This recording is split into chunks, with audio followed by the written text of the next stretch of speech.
This show is sponsored by Sevi, answering all your commercial real estate needs. Sevi is the first commercial real estate company committed to the 4 C's: commercial real estate, community, content, and culture.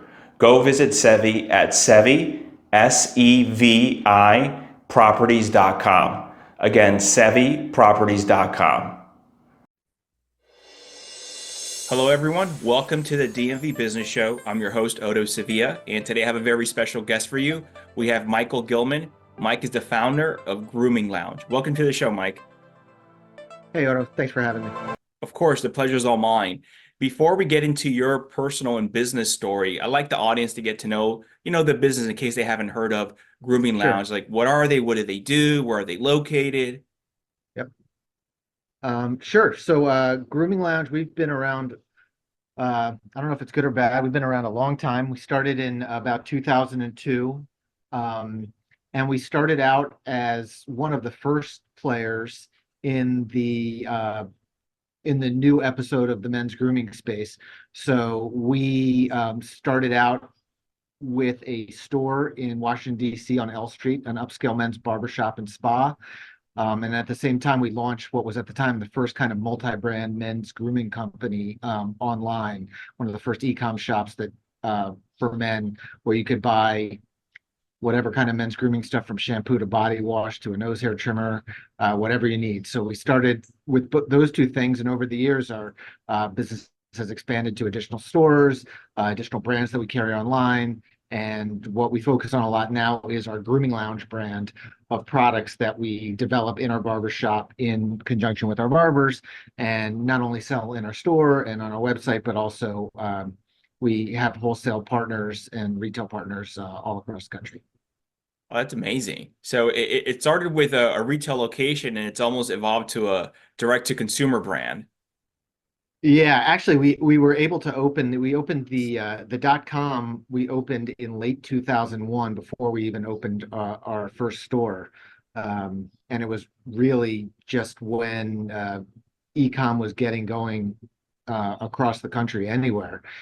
And we created a little Yahoo store. I think it cost maybe $2,500. We did all the pick, pack, and shipping out of my basement, and just moved on from there. But it was slow beginnings, but over the years, it's turned out to be a pretty good business. Oh, interesting. So it started as e-commerce then. Yeah, it started as e-com, but it only really started as e-com because we had the idea that we wanted to create a destination or destinations for guys to take care of their personal grooming needs in a manner that felt more comfortable for them. Previously, if a guy wanted to get grooming stuff or products or services, he had to go to a female-focused salon, or he had to go into a department store and ask the woman behind the counter if they had something for his thinning hair or for his nose hair or deodorant or stuff like that. And guys were always sheepish about that. And so it just so happened that we thought, wow, if we could do it online, where guys could, in the privacy of their own home, get all the products they wanted, as well as the advice that would be helpful to them to look better and feel their best, then that was the way to do it. And the reason that the online destination popped up first was really just because at the time men's grooming was not big, and we couldn't find any landlords to give us space in any of the kind of places we were looking at. So nobody in DC. They said, yeah, it's a terrific idea that you want to have this men's barbershop or this men's spa, but that's never going to work. And so we're not going to lease this space to you. So the online route was quicker early on. It was easier. And then eventually we were able to convince someone in DC, a big landlord in DC, to give us a space. That's amazing. I didn't even know Yahoo had that. I guess this is pre-Shopify and all that. Oh I my didn't even God, know. there was no Shopify, was nothing. And, this was right at the height of when e-com was really exploding. All these companies that no longer exist that, were giving us $500,000, $750,000 bids to create our website. And I kind of said, listen, I don't have any money. And so we found out Yahoo did a similar thing. And I think it was $2,500 to get these products up. And we had 3 or 4 brands, which were kind of the only brands in the men's grooming space that were specifically targeted to men. Threw those down my basement, threw them up on a website, and 2 or 3 orders a day for a couple years, and we've gone up from there a little bit. Yeah, that's great. I didn't know, Mike, that you were, I guess, sort of the first. You were probably one of the first players. This is before Dollar Shave Club and all this, and became popular as far as the grooming man industry. Yeah, no, there was nothing. It was great. It was like, from a business perspective, it was great. It was like shooting fish in a barrel. There was nothing else out there, either online, and there were maybe one or two other specifically upscale places where guys could go to get, haircuts or shaves or even spa services. There was nothing like it. So we're definitely one of the first movers in the market. There's certainly been a lot of people that have come on since with much deeper pockets than us, but we're still pretty happy with what we're doing with our Yeah, little niche. that's great. I can't wait to get into how'd you even think about going into this Yeah. business. But before that, are you originally from the DMV area? Yeah, I grew up in Rockville. I went to high school in I guess it's Rockville, Maryland. I went to Wooten High School in Rockville, Maryland. Moved all around the country after I went to college. Did a bunch of different things, but then settled back here with my wife, who I actually went to high school with at Wooten High School. And we settled back here in Bethesda and have lived here since I think 1999. Were you high school sweethearts or anything like that? We did. We did. We took some Oh, time off. We took some time off when we went to college, but reconnected when we both lived in New York City a bunch of years later. oh, nice. So growing up in Rockville, what were you into? Do you remember as far as any other activities besides school, sports, or maybe there was already an inclination at an early age as far as business and entrepreneurship? Yeah, I was very into athletics. I grew up playing soccer a lot. Kind of travel team for whatever that meant back then. Um, and I think that was pretty much, that and hanging out with friends. My whole life was dedicated to. There was not a lot of interest in studying or anything like that, certainly until I got to college. But I always liked being a leader and kind of having a team and that served me well in when I played in athletics, and it certainly served me well in business. Sure. You just mentioned that college took you to different places. Well, what'd you end up majoring in school? So I went to Ohio State, and I don't think this is something that most people would brag about, but I remember sitting with my guidance counselor and saying, I'm a really good writer and I want to do whatever has the least amount of math. So I ended up studying journalism in college, thinking that I would be a sports journalist. And eventually that kind of morphed into thinking, oh, maybe I'll do something sports related. Uh, and that morphed into doing some marketing, advertising, PR stuff in the sports industry right when I got out of school. And was able to work at a couple advertising agencies doing a lot of copywriting and things like that. And that served me well, certainly when we started this business from a marketing, advertising, PR perspective. And this was in New York as far as working? Yeah, I Okay. lived in I went to Ohio State, and then I lived in San Francisco for a couple years working for actually a women's hair care company, or unisex hair care company called Paul Mitchell. Oh, of Um, course. yeah, so I worked for Paul Mitchell. I was able to get a lot of experience. They do a lot of kind of what they called then alternative sports. I don't know what it's referred to now, but they did a lot of sponsorships of surfing, beach volleyball, um, uh, BMX, bike riding, as it was called then. Kind of not super mainstream stuff. And I was able to write a lot of copy for that and work on their advertising and marketing team doing that.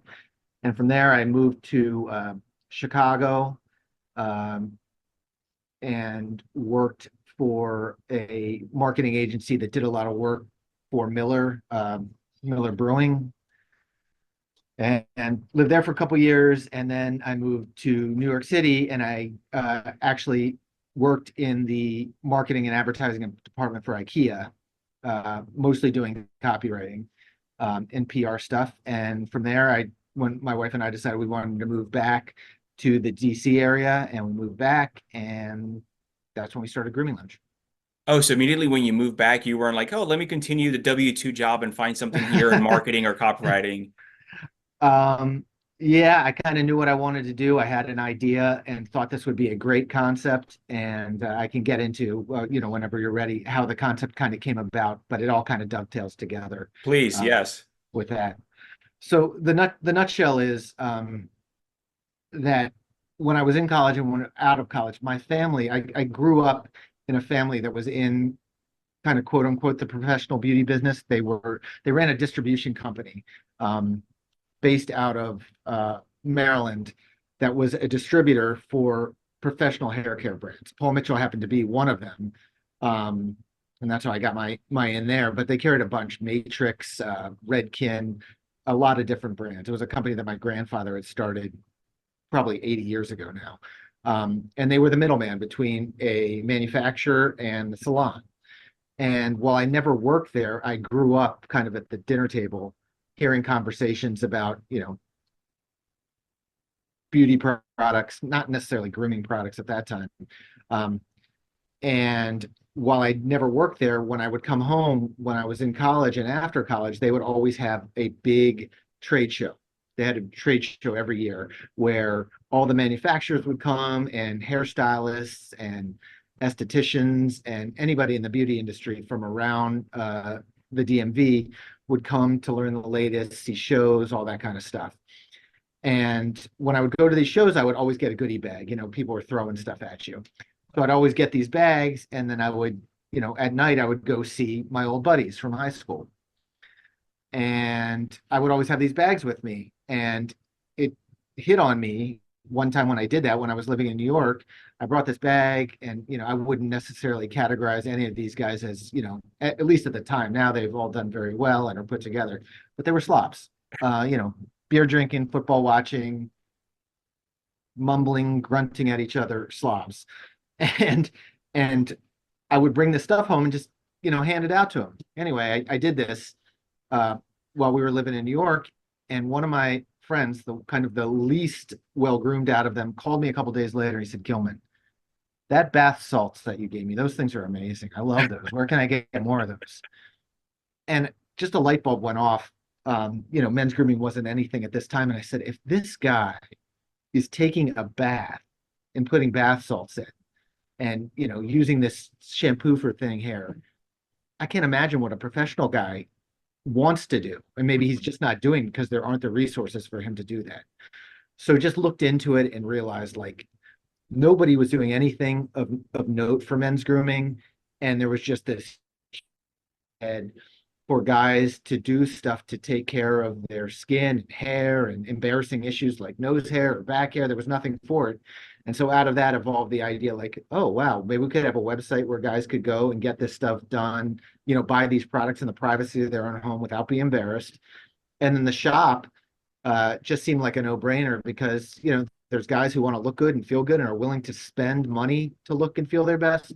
And if we could have a physical destination where they could get that done, um, and walk out feeling great about themselves and get the advice they need and the products they need and the services they need, then we'd have a home run. So it all kind of crystallized. But it took a lot of wrangling to get it done, but eventually we were able to open the website and the shop in DC. How'd you do? Because, with the idea, I mean, it's a great idea as an untapped market Yeah, at that time, but now, and I understand the family was in the distribution business, yeah, but now you need to go into how do I manufacture this product, right? yep, yep. Um, well, yeah, I mean, now it's, men's grooming is not, back then there was a show called Queer Eye for the Straight Guy, which was like I remember that show. crazy. Like people were like, what is going on? Guys are taking care of themselves. Guys are using conditioner and moisturizer. And that's right about when we launched, which was helpful for our launching. But yeah, there was nothing. There was 3 or 4 brands that were specifically men's focused. There was a couple unisex brands doing it. And so, we started carrying all of those. Now there was 10 brands. Now, without exaggeration, there's probably 10,000 men's brands out there Hmm. and those big companies that you talked about. So, it's definitely evolved in a good way to bring it more mainstream. Guys certainly have access to whatever they want or need from a personal grooming standpoint. Um, you know, Maybe it was a little better for us business wise when there was only us and a handful of other people, but you know, you can't keep something like this a secret too long, and everybody has seen that, guys are as into and sometimes in some cases even more into taking care of themselves than women. Yeah. So back then, Mike, were you also manufacturing your own product, or were you just carrying a few of them on your website when you started? Yeah, so when we started, we were just carrying third-party brands. Hmm. We had like five or so brands. And eventually, as we move forward, as the website launched and after the store launched, another light bulb went off, which is kind of a no-brainer. And we're saying, guys are coming in or they're coming to our website and they're buying these other products, which are good products, but they don't know what they are. They're buying whatever we recommend or the person who's cutting their hair recommends. So why wouldn't we create something of our own where we have the input and feedback from these professionals who are cutting hair every day or providing skin services to men every day? Why wouldn't we get their input to create a product that they would want to endorse and would want to use on their customers that are coming in every day? So with that said, we had some relationships, and I had some relationships based on the business that my family was in, where we were able to reach out to people and say, hey, we're looking to make a product that smells like this, that looks like this, that performs like this. Uh, what can you do for us? And that's how we started. They would send a sample of a product, and we would give it to the barbers in our shop, and they would try it, and they would use us as guinea pigs. They would use their willing guests as guinea pigs. And we go back and forth sometimes 30 or 40 times until we nailed it. And so we started that with one product. We started with shaving products, and over the years, every year since, we've launched two or three products, whether going to from shave products to hair products to skin products to body products, all in that same kind of cadence where we see what's being requested or what our professionals in our shop are asking for, and then we just get to work with try and create the uh, most beneficial products in that category that work for us and our guests, clients, and the people who do this every day. When it started, it started with e-commerce platform, right? Before it Yep, went to a physical location. yep, So when the e-commerce website came up, now the goal is how do we get eyeballs? How do we get noticed? How do we get people to come? Traffic, right? So how'd you yep. go about doing that at the beginning? Well, like I said before, it was, I'm a PR guy and advertising guy. Oh, so this is right up your alley. This is a piece Well, it of was up cake. my alley, but I don't want to give myself too much credit just because it was really easy, just because we were the first company to do this, to kind of say, hey, here's a private place where you can come to get the products you want or the advice you need in a safe environment where you don't have to worry about being embarrassed. And that was Hmm. kind of the gist then, because guys were still embarrassed to buy this stuff. Sure. And so with our PR background, we were able to go out to magazines, which existed at that time, whether it was GQ or Esquire, even the Washington Post, and say, hey, we just launched this crazy site with this insane idea of grooming for guys. So if a guy wants to get a cream for under his eye so he doesn't look like he's hung over, or he wants to get a body wash so he doesn't have BO, or he wants to get an ear or a nose hair trimmer, we're the place that can tell him what he needs, can give it to him, and tell him how to use it with confidence. And it was a good story just because it didn't exist. Hmm. And so we got a ton of pickup on that. So, just kind of sending out basic kind of news releases or samples of products to these places, whether it was GQ or Esquire or Men's Health, there wasn't a lot going on. So it was pretty easy at the beginning to get eyeballs. Hmm. But I think this might have been even before the days of kind of paid Yahoo or Google ads. Hmm. So we didn't use any of that, really didn't need it or wouldn't have known what to do with it. So it was just kind of through earned media that we were able to get business. And then we were in the business of, hey, we're going to take care of the people when they come here and treat them right, give them lots of samples so they can try other stuff. And that's kind of how our business grew. But it was, you know, if we got 5 orders in a day back then, we were doing flips. It was fantastic. So it was a slow go, but we also had no overhead. I was doing the pick, packing, ship out of my basement. Actually, my wife was our initial. She was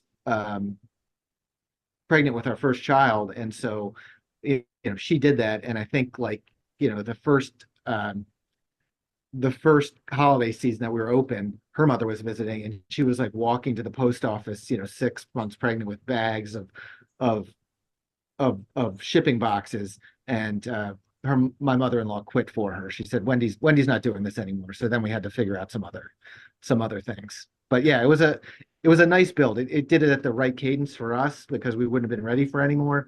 Um, but it worked out well. At the beginning, was it you and your wife doing this full time, or was anyone working, or how was the money situation at home, especially with your first child coming?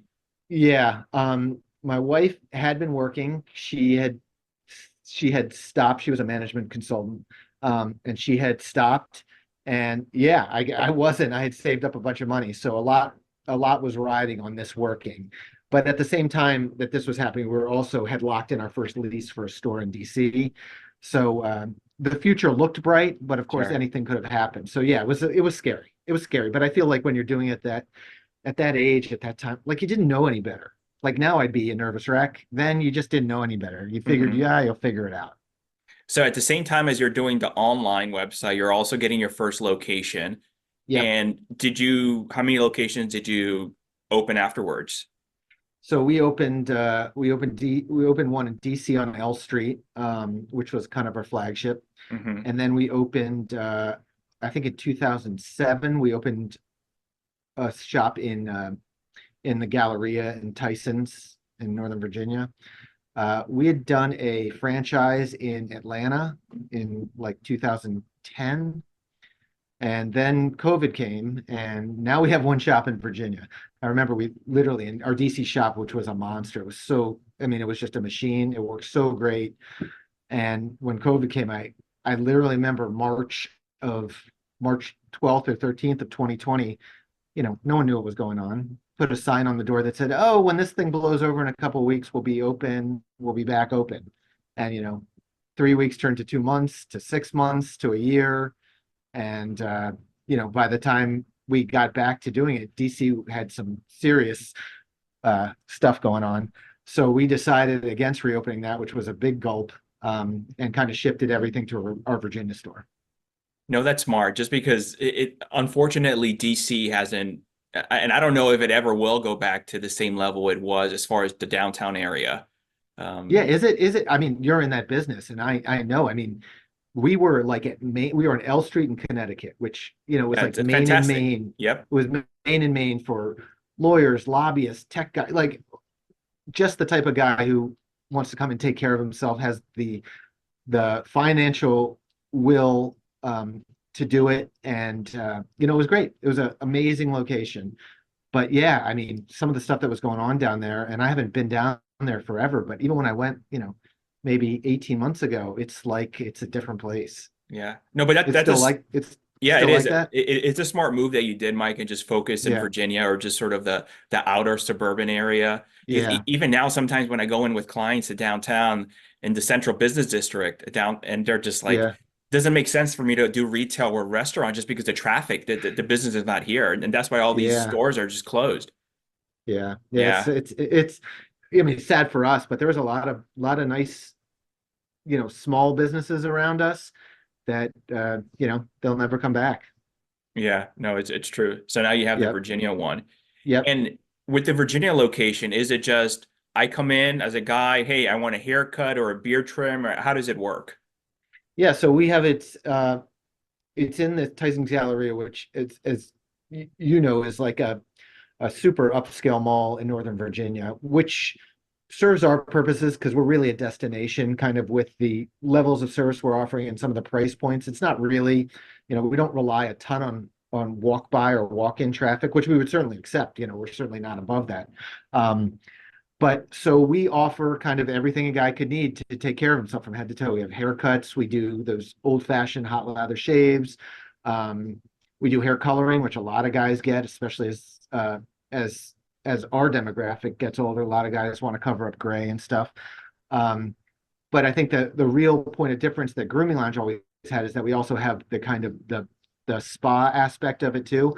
So a guy can come in and get a skincare treatment, a facial. He can get waxing, which guys don't feel very comfortable doing. But if a guy's going to the beach and he needs to get a back wax or his chest wax, or we do a lot of nose hair and ear hair waxing. He can do that in a comfortable place where he doesn't feel like an outcast sitting in the waiting room surrounded by a bunch of women.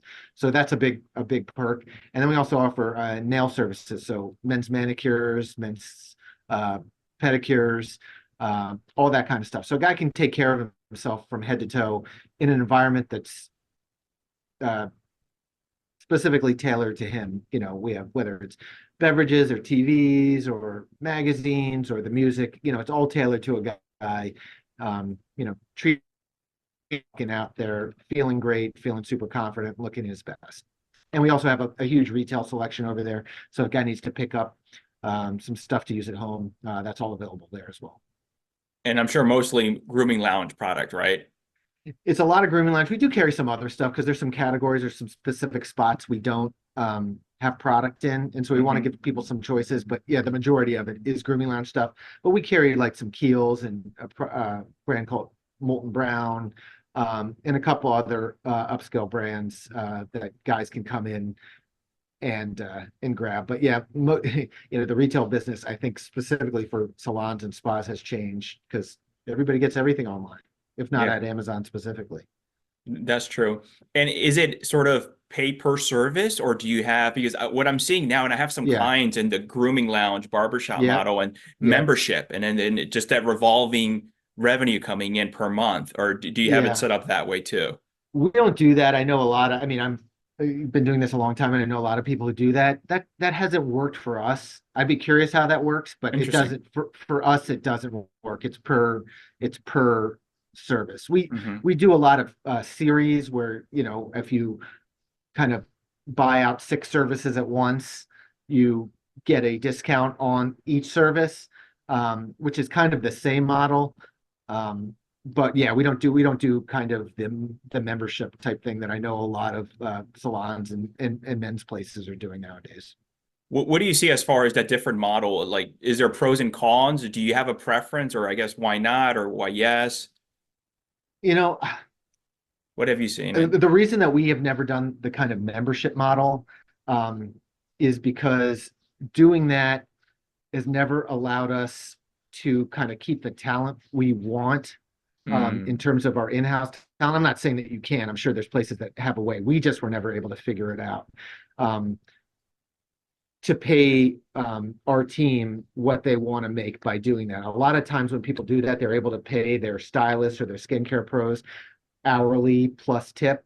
And we run on a kind of a shared commission, team-based paid type of model that works for us and allows us to, make a nice living ourselves, but also really reward our team for the business that they built, because ultimately they're kind of, as much as we're all members of a team, they're building their own individual business. They're somebody comes to see, there's a guy named Mike who's worked in our shop since we opened, and he's his own little business. He operates under the Grooming Lounge, but he has guests who've been coming to see him for 20 years and they love him and they want to listen to him. And I think it'd be tough to do right by him in another model. I'm not saying you couldn't. I just know that the times we looked at it, it didn't work for us. Sure. I guess, Mike, as far as where do you see more potential? I mean, with the product, with the direct to consumer, I mean, you can go, it's unlimited, right? Compared to just that one location in Virginia. So do you see a bigger growth there for the business? Well, it depends when you ask me, and I hate to be the wet blanket here, but I feel like, when we would have had this conversation, it would have been different. When we started with the stores, everybody was falling all over themselves, including me, about, oh my God, but the web, you're making money while you sleep. You're asleep, and guys in California are placing orders, or guys in the UK are placing orders. Sure. You don't have to do it. And it's, you can carry an endless aisle of stuff. It's so easy. Well, it was, but then came Amazon and, all these other big companies with tons of money and with the ability to spend money and not necessarily be profitable. And so the online business isn't what it was 5 years ago, 6 years ago, 10 years ago.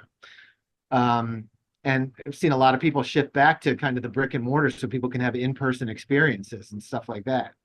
So, for a small guy like us, like as much as we've grown over the years, we're still small. We're a small independent company, and so we have our niche, but it's tough. We can't compete with Amazon. We actually sell our Grooming Lounge stuff. We sell, so we partner with Amazon. They sell. We have a Grooming Lounge shop on Amazon, and we have built up a huge customer base for our online shop for our products and for some of the other brands we carry. But finding new customers online is no joke because so many people have the ability to lose money to acquire customers. And a small guy like us, we can't say, oh, wow, the lifetime value of this customer in 3 years, that person can be profitable. Small businesses usually don't have that option. Yeah. Right. So, so we have a nice business and we have a lot of returning customers and people who come specifically for our products and some of the other products we carry. But kind of the Dollar Shave Club dream and all that stuff, even for them, I don't know how much it exists in the ability to be profitable. Like it's a little smoke and mirrors, I think. I don't know. Maybe they're doing great. Maybe I'm the dummy, but I don't know. I don't know how any of those people make money or if they are making money. I mean, I think the original founders for the Dollar Shave Club, they sold a while ago and they did pretty well. And with that exit. I'm sure he did great. Yeah. I don't know who's stuck with it now, but it's a tough model now. So with these brands that are coming in, and you said the competition is fierce out there. I guess the way they're growing is they have investors that just back them, and then they're just, how long can I be profitable? And they can go years. And with a small business who's not raising capital or getting investor or VC backing, that's pretty tough. Yeah, I think that is it. And once again, not trying to be a wet blanket, but when we retail other brands too. So we get this stuff shipped to us every week from small upstart men's grooming brands. Hey, I just launched this brand. I'm going to get in the men's category. And I'm saying to myself, where the hell are these people? Where's their business coming from? Like, I know how hard it is. It's not easy. Yeah. So unless you're backed by some significant money, there's a lot of hurdles you have to overcome to, to generate any real sense of sales and then, profitability beyond that.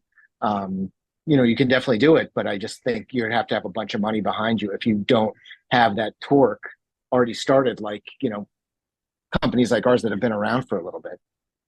The companies that you're seeing coming into this space and wanting you to carry their product and brand, are they telling you, are they VC backed, or is this just, are they just bootstrapping it, or what do you... I think it's a little bit of both, at least from what I see. There's some that are VC backed, and a company that might take a flyer on a bunch of different personal care companies, and then there's some who, somebody who whipped up a product in their garage and think it's great, and and some of those have been successful too. There's been some that make like a kind of niche product that no one else has that do really well. Did this whole question started with me asking you, as far as did you have a favorite child, whether it was your online business or your physical store? And you were mentioning, depends on what day you asked me. So I assume today, as we're speaking, is it more the store that you prefer?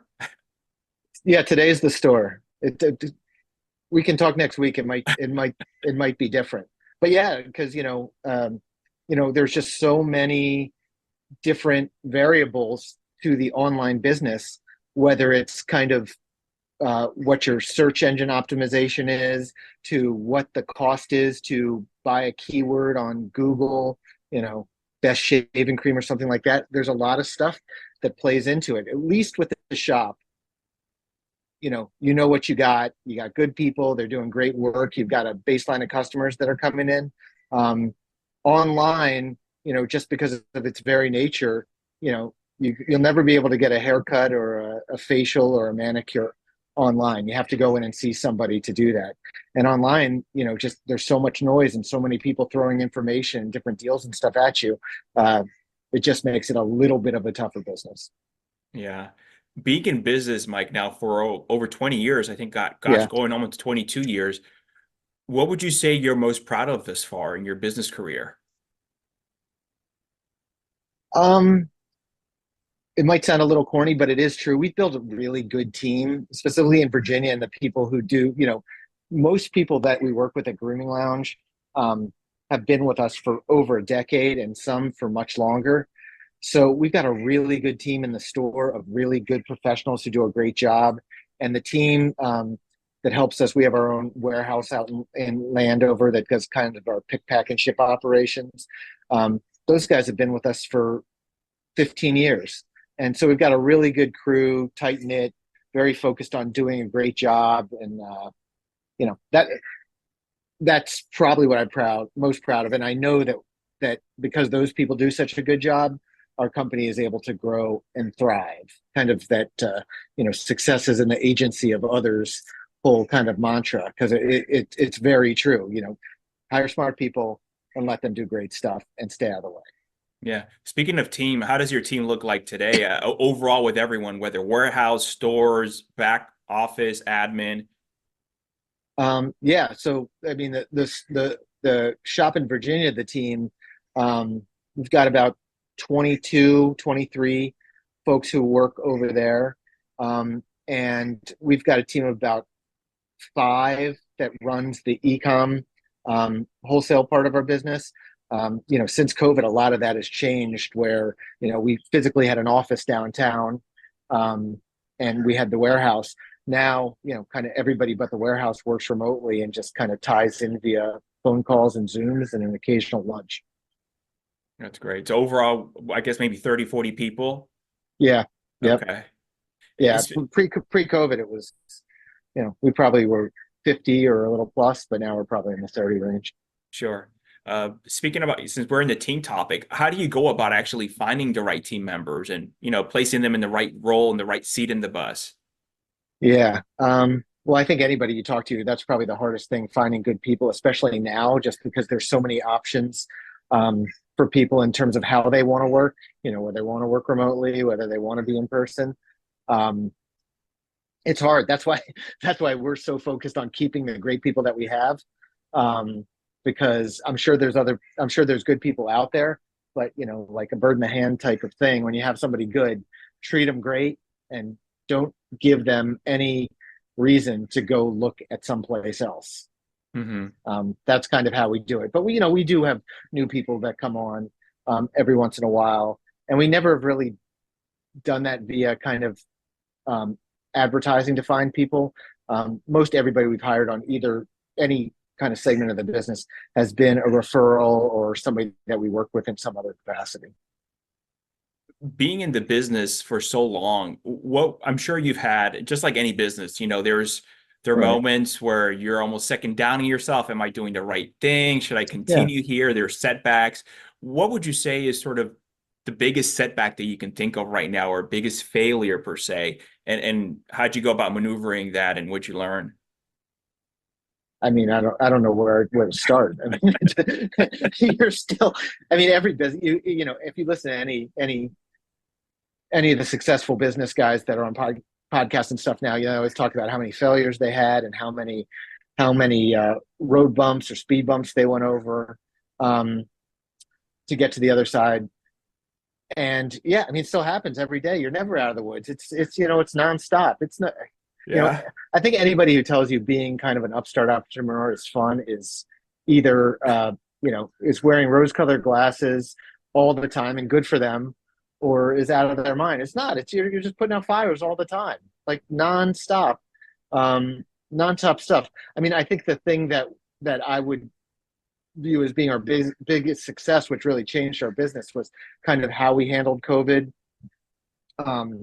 And being able to keep the majority of our team, at least in the shops, intact.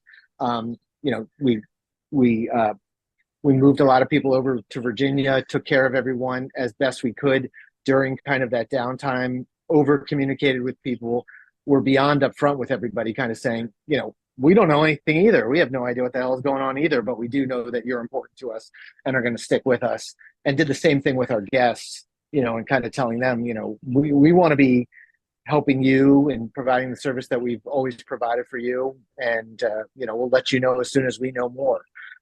So between that and doing the same thing online to that same extent in terms of being in good communication with people, both internally and externally. I think we came out of that good. It might have changed our business in terms of size, but I think the business that we have now is a much more solid business, probably than we had beforehand, just because, we kind of really focused down in terms of both people and services that we offer and how we offer them. I think that we do a much better job than we did prior to COVID. And I thought we did a good job before, but you kind of get to stand back and stare at the wall for 3 months and figure out what your business is going to look like next. And I think where we're at now at least looks a little better than where we were before, even though it's a little bit of a smaller business. So would you say that COVID, I guess, helped the business sort of refocus? Absolutely. Absolutely. I mean, it was a nightmare like for everyone when you're going through it. Mm-hmm. But you just kind of focus on what got you to the dance, and kind of looking more, not that we were ever not looking at quality as being the most important, but you're growing and you're sprinting and you want to get bigger, bigger, bigger. And that kind of just, made you sit down for a second and say, okay, let's do the things that we're really good at. Let's just focus on those, and that will get us to a good place. And maybe kind of this whole mentality of I got to keep scaling, scaling, scaling. There's some businesses that can do that, but we realize maybe that's not the path for us right now. Yeah. Mike, if someone's watching this and, maybe they have that entrepreneurial business bug inside of them and they want to start their business, whatever it may be, maybe it's in the men's grooming space or a totally different industry. Please no. We got plenty of competition. Hopefully in another industry unrelated to yours. Right. What advice, what tips would you give that person starting off? Yeah, I think the biggest thing, which has taken probably 20 years to learn, is to just, with everything, take a deep breath.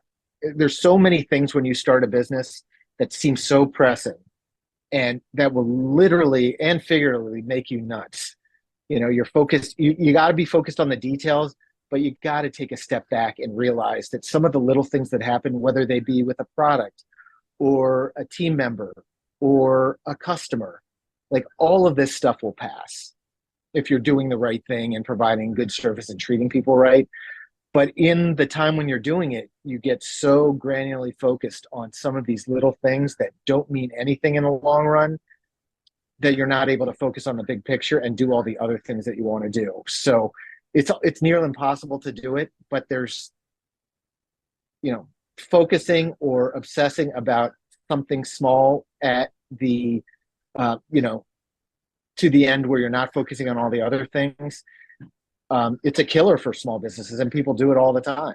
So I would say focusing on that. I think the other thing, which I said before, is really your success. When you're a solo practitioner, it's not the case, but when you start hiring people, their happiness will lead to your happiness. So, that whole servant leadership thing, make it so that they can do their job. Hire the best people and then make it so they can do their job super easily.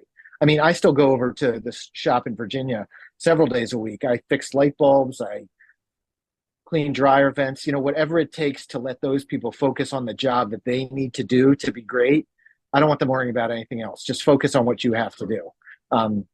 So relaxing a little bit and treating the people you work with, the smart people that you work with, amazing. Those are probably the two best tips that I would have. That's great. Thanks. As time changes, the consumer's attention also shifts and changes with time as well. Like you mentioned, at one point, you were getting attention from periodicals, from magazines, being on the newspaper. And that's still a good source. People used to do a lot of billboard advertising. I don't know who does that now. I'm sure they're losing, but I don't know. To now a lot being online, social media and so on. Yeah. So from a business standpoint, how has marketing shift for you? Where are you driving, I guess, the most traffic right now? Yeah, well, I think one of the best marketing things that people do is, I know this isn't your main line of work, but it gets people to know you, and they say, oh, I trust this guy. He's smart. He's talking to good people about smart stuff. Maybe when I need to find my next store or my next warehouse, I'm going to give him a call. That kind of stuff. You got to be out there and shaking the bushes and meeting people where they are. And I don't know how much the paid stuff works anymore. And since there's not a lot of magazines, there's digital magazines, but most of the advertising or the PR there is somewhat paid too. So Hmm. there's not a lot of options for the small guy. But I think the way that we started and what we've gotten back to is, it's all about providing amazing service at every touch point, whether it's online or in the shop, and having the person who buys from us online have such a good experience and have so many samples in their box that they tell their buddy at work, like, oh, I got this shaving cream. It works so great. You got to try them. Or the guy comes in the store walking out and going back to work and five people telling him, wow, your hair looks great or your skin looks great or whatever it is. Kind of that word of mouth, person by person, block by block business building. I don't know if there's a better way to do it now, or I don't know if there is I'm sure there's a way if you have a bunch of money behind you, but if you're a scrappy startup, I think kind of sticking to your knitting and do the things that you do, the basics, doing those great. I think that's the way. Bunch of years ago, we used to do a ton of kind of guerrilla marketing and stuff like that. I mean, we still Hmm. do it where opportunities exist, but a bunch of years ago, I was able to I was on live in studio on Howard Stern for a bunch of years in a row because we came up with an idea to give him a award as having the best hair in America. We had our barbers vote. I put vote in quotes, Hmm. and we always wanted to get on Howard Stern. So we wrote up a press release, and they knew it was kind of nonsense, but he does have interesting hair. So Yeah. we sent out a press release, and the next thing we knew, we were in studio providing him with, we went in 3 or 4 years in a row, and I gave him a trophy, and he talked about our business and all that kind of stuff. So taking opportunities where they might be and hopping on That's those, smart. that's the kind of stuff that we've done over the years, to kind of get our name out there and get some free publicity or free word of mouth. That's definitely thinking outside the box. I love that, Mike. Yeah, yeah, yeah, That's yeah. great. You went in there, got made fun of for 3 years in a row, but as long as he said the name Grooming Lounge, that was okay. There you go. And I'm sure that, hey, your word is out there and there might have been a spike, with online Yep, visitors. Who knows, right? yep, yeah. No, you just my whole marketing goal, and a lot of people that I talk to, especially like in the ecom business, don't agree with this. But I'm not saying you have to be the loudest, but there's so many people doing what everyone's doing. Hmm. And so we just need to get people to make their first purchase from Grooming Lounge or visit our site, and then we'll show them what we're about. So, you got to get people to try the stuff or to walk in the store. And, sometimes you have to scream and yell to do that. It might not be what your brand is about. We consider ourselves an upscale men's brand providing super quality products and stuff like that. But sometimes you got to do some wacky shit to get people in the door to even know you exist. And so, we're willing to do that if that's what it takes. And then we'll show them what we're all about once they're actually in the door. Yeah. No, it's great. It's like you said, it's the service and valuable information. Just because I remember last year around the fall or winter, I decided I'm like, let me grow my beard out for just a couple Yeah. months and see how it is. My wife likes the beard. I typically would just shave it here and there. And I grew it Yeah. out for a couple months. And then I took it down and I was telling my brother who's had beard for a longest time, Yeah. I'm like, I would hate when these hairs would come out. I wasn't used to it. I would always have sort of Yeah. a short stub, I guess. Yeah. Yeah. And he was like, no. He was like, you put oil, you have to. I'm like, you do? What? Right. I had no Yeah. idea. It was my first time actually growing it Right. out. I was like, oh, Yeah. okay, next time. So now next time, if fall Yeah. or winter comes around and I decide to grow it, I'm like, okay, now I know I have to get certain products to sort of take care of it properly, right? Yep. Yeah. Yeah. And we had started, and now we're kind of in that space too. It's all about providing solutions for guys. You had an issue that maybe your beard wasn't as soft as you want it to be, or it itched more than you wanted to. And if we can be the company that provides you with a solution to overcome that problem, then great. And that solution might be a haircut, it might be a shaving cream, it might be a beard oil, it might be deodorant that doesn't get white stuff all over your shirt. That's who we want to be. A solution to whatever problem a guy might have in kind of the grooming or personal care arena. Yeah. Mike, are there any habits or traits you feel that you have that have helped you in business or maybe even just outside of business on your personal side of things? Yeah, I mean, I think ultimately is I think I'm generally a kind person, and I think I really believe in that kind of golden rule thing. Never ruin a relationship. Always treat people with respect, no matter who it is. And I've seen over the course of our business, that comes back to benefit you, whether it's a vendor you dealt with that maybe you didn't see eye to eye with at one point, but you always took the high road, and then years later you end up carrying them again, or a staff member who, for whatever reason, wanted to go try something else, but you did it and treated them the right way when they were with you, and even upon their departure. All that stuff comes back to benefit you. So I think kind of just generally being a kind of kind, empathetic, understanding person has served me very well. And I think having a good sense of humor about stuff. I mean, we've used over the years a lot of humor in our copy, in our website, in our store. One, we kind of use it because we're kind of doing something. I'm not saying men's grooming silly, but we're not curing diseases here. We're providing haircuts. We're providing skincare. And you're able to communicate with guys easier with using a little humor. So I think having a sense of humor and kind of generally being a kind person, those are two traits that have helped our business and me personally grow. Yeah. It's so true. And that's what stood out to me. I think I came across you on Instagram and I saw some clip. I think you were in it. It was some humor. Yeah. I'm like, oh, this is funny. And I'm like, oh, they're here Yeah. local. And that caught my attention. Yeah. Yeah. I think willing to be a little self-deprecating too. I understand, once again, we are not, we provide a service that people like and makes them feel good about themselves, but we're selling shaving cream. Yeah. We're providing haircuts. It's great. It's not rocket science, but it is something important. And if you can make people take down a barrier with people to say, like, come on in and take care of yourself. You want to do it. You want to feel better. It takes down some barriers and makes it an easier, toe dip into the men's grooming space for guys. No, definitely. What's the biggest challenge with your role at Grooming Lounge today?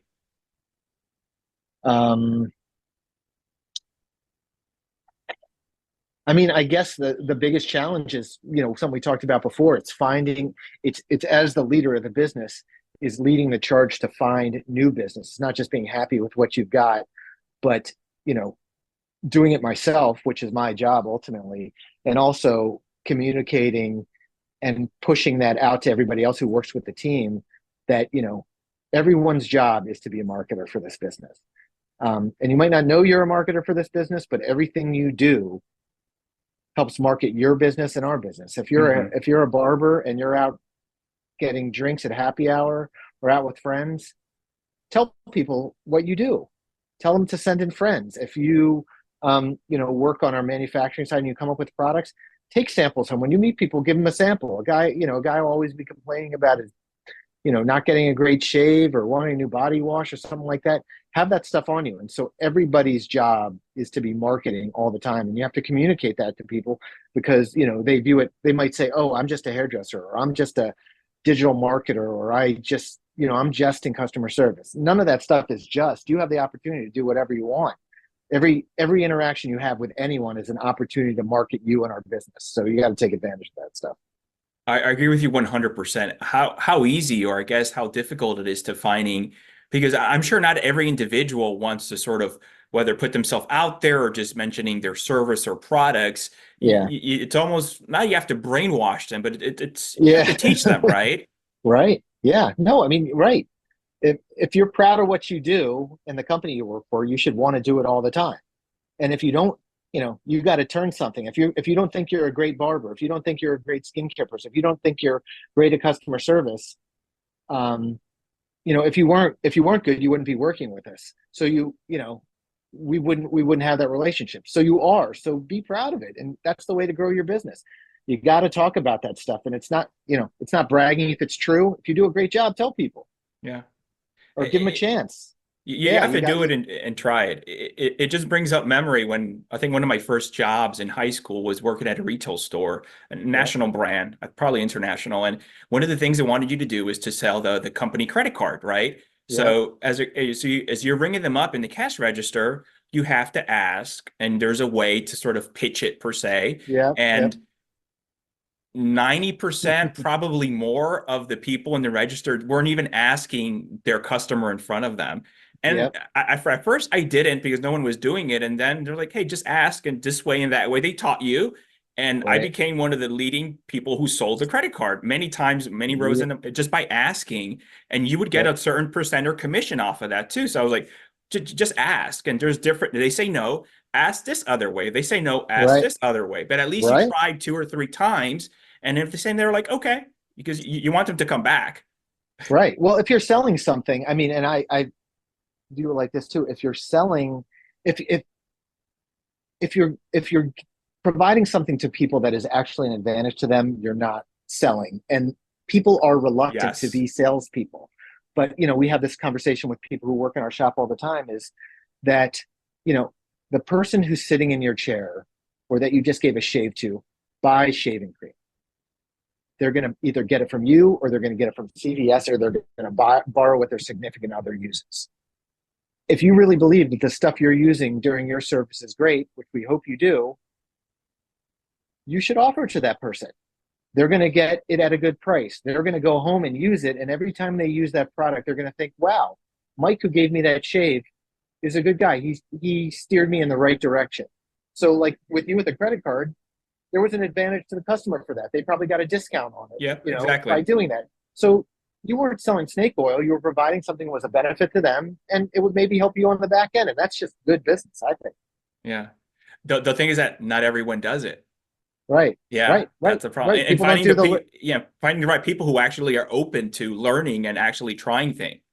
Yep, yep. Yeah, I used to work my first job when I worked at Paul Mitchell. The guy who ran Paul Mitchell, this guy John Paul DeJoria, he's Oh a yeah, we know him. hugely successful entrepreneur. He started whatever the big tequila company is. He also Patron. started Patron. But he used to always say that successful people do all the little things that unsuccessful people are unwilling to do, which I agree.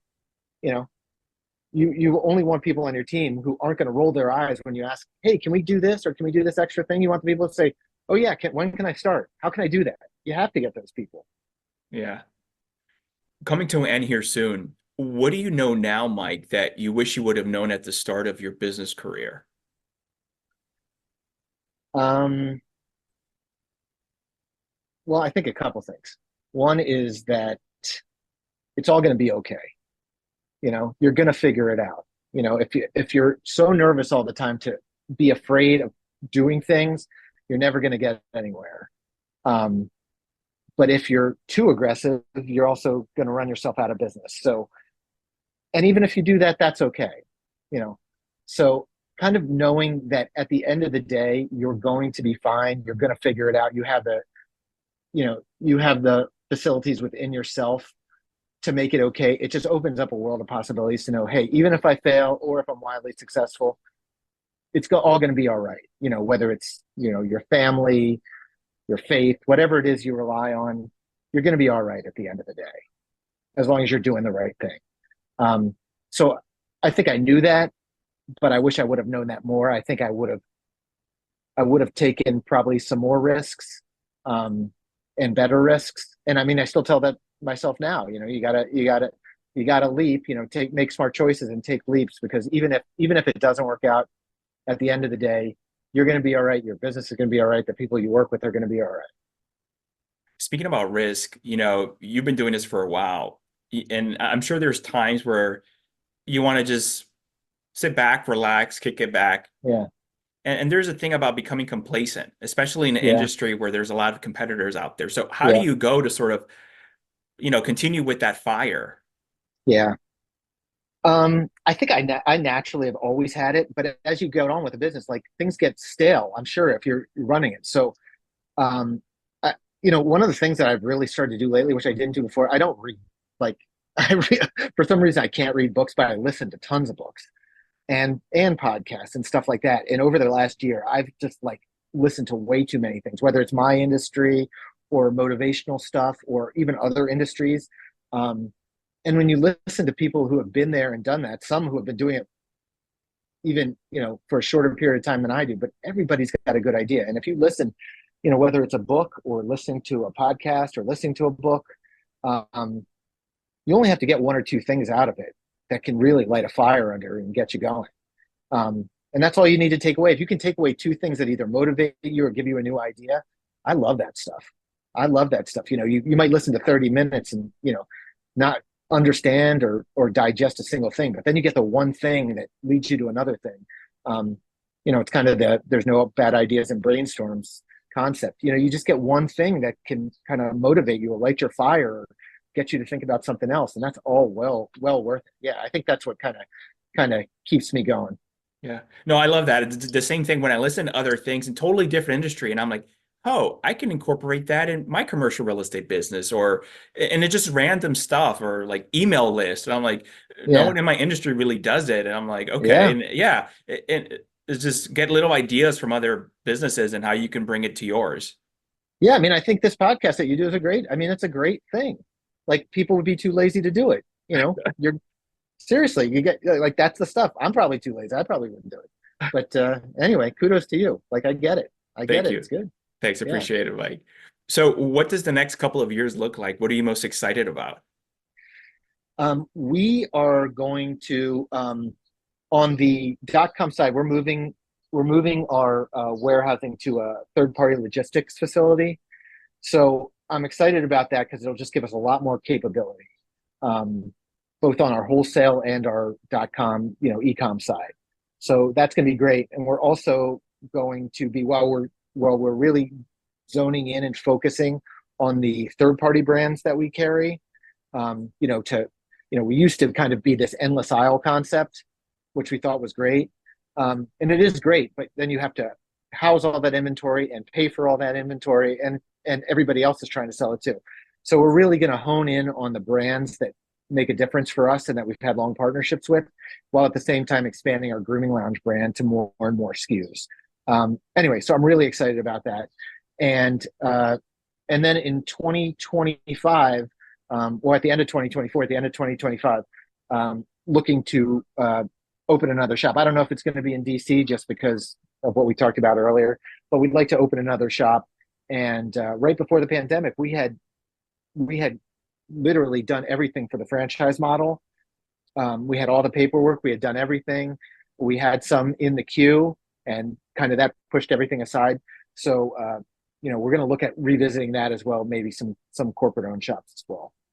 I think that's a great idea, especially speaking about the franchise model. I can see this nationwide everywhere. Is Yeah. You don't have, I'm sure there's here and there, but I would say the competition is not as large as the online business. Yeah. No, there's definitely some opportunities there for people doing it. We do it a different way, at a little bit of a higher end, a little more of a curated service. And guys like that, and guys will pay for it if the service level's there. So yeah, that's something that we're definitely going to look into and see how that goes. I know it works when you get into place. It's just getting some other good operators to hop on board with us and do it in their city. Sure, that makes sense. When you're not busy with the business, what do you like to do for fun in your free time? Yeah, what I do. I'm a big exercise guy, bike riding and running. But that's a little boring to me. So I do a lot of that. I listen to tons of stuff, tons of podcasts and stuff like that. Have a real close family. So spend a lot of time. I have two boys, so spend as much time as I can with them before they don't want anything to do with me. How old are they? Well, one's graduating from college and one's going to college in a couple weeks. Oh, wow. Congrats. Thanks. And so, yeah, they've turned out to be like nice, smart, kind kids. So very happy with that. And so between hanging out with them, exercising, tons of binge watching and hanging out with my wife, who's awesome. That kind of takes up the time. But with my kids all being out of the house, my wife and I just turned to each other the other day and said, we're going to have to like expand our hobbies, have to get some more stuff. You're going to have a lot of free times in your hands now. A lot of free time. Anyway, I guess I'll figure it out. When you're listening to the podcast, is it while you're cycling or running or something? Yeah, I do it while both, and I've also started to do it while I work during the day. So, Oh, really? as long as I'm not like writing copy or something, Okay. I can do it. My brain can't juggle like writing something or reading something and do it. But if I'm doing like some financials or some kind of basic marketing outlines, I can listen at the same time. Yeah.